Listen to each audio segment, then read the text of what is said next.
নমস্কার বন্ধুরা, কেমন আছেন সবাই? আশা করি ভালো আছেন। বন্ধুরা, বাংলার মা বোনেদের জন্য একটি গুরুত্বপূর্ণ আপডেট।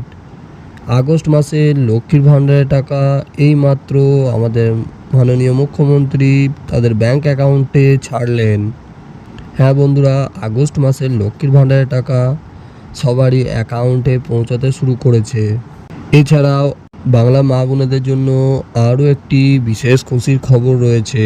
কী সেই বিশেষ খুশির খবর সেটা আজকের এই ভিডিওর মাধ্যমে আপনাদের জানাবো।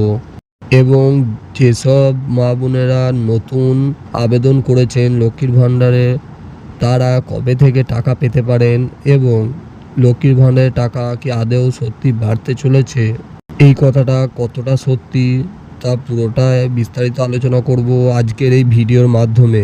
ভিডিওটার সঙ্গে থাকবেন, স্কিপ না করে পুরোটা দেখার অনুরোধ রইল। এবং আমার চ্যানেলে যদি নতুন হয়ে থাকেন, চ্যানেলটাকে অতি অবশ্যই সাবস্ক্রাইব করে রেখে দেবেন রাজ্য সরকারের বিভিন্ন গুরুত্বপূর্ণ প্রকল্পের আপডেট সবার আগে পাওয়ার জন্য। লক্ষ্মীর ভাণ্ডার প্রকল্প, এই নিয়ে তেমন কিছু বিশেষ বলার আর প্রয়োজন নেই।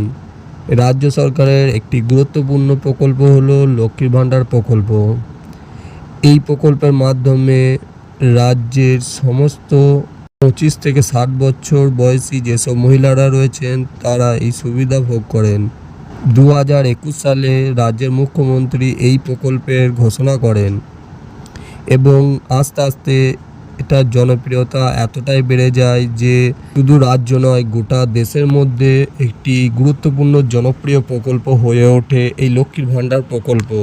আমাদের মাননীয় মুখ্যমন্ত্রী মমতা বন্দ্যোপাধ্যায় বীরভূমের এক সভা থেকে জানিয়েছিলেন বর্তমানে প্রায় 9.25 লক্ষ মা বোন লক্ষ্মীর ভাণ্ডারের সুবিধা পাচ্ছেন। এবং তিনি আরও জানান যে তার সরকারের লক্ষ্য রয়েছে আরও মা বোনেদের এই প্রকল্পে যুক্ত করা। তিনি আরও জানান রাজ্যের অন্যান্য যে সমস্ত রাজ্য রয়েছে সেখানে এই সব প্রকল্প করতে গেলে তাদের একটা ক্রাইটেরিয়ার মধ্যে দিয়ে যেতে হয়, কিন্তু আমাদের রাজ্যে সেই সব কোনো ক্রাইটেরিয়া দরকার হয় না। এখানে স্কুটি বা পাকা বাড়ি থাকার সত্ত্বেও সেই সব মহিলারা এই প্রকল্পের সুবিধা পেয়ে থাকেন। কিন্তু বাইরের রাজ্যে এই সমস্ত প্রকল্পে যদি কাউরি পাকা বাড়ি বা স্কুটি থেকে থাকে তারা এই প্রকল্পের আন্ডারে আসতে পারেন না। তার একটাই লক্ষ্য রাজ্যের সমস্ত মহিলারা যেন এই প্রকল্পের অন্তর্ভুক্ত হতে পারেন। এই প্রকল্পের মাধ্যমে সাধারণ মহিলারা মাসে 1000 টাকা এবং তপশিলি জাতি ও উপজাতির মহিলারা মাসে 1200 টাকা পেয়ে থাকেন। কিন্তু বিশেষ সূত্র মারফত জানা যাচ্ছে যে বিধানসভা ভোটের আগে এই প্রকল্পের টাকা বাড়াতে চলেছেন রাজ্যের মুখ্যমন্ত্রী। সূত্রে খবর, বিধানসভা ভোটের আগে লক্ষ্মীর ভাণ্ডার প্রকল্পকে সামনে রেখেই তিনি এগোতে চাইবেন এবং তার জন্য তিনি লক্ষ্মীর ভাণ্ডার প্রকল্পের ওপর বিশেষ নজর দিয়েছেন।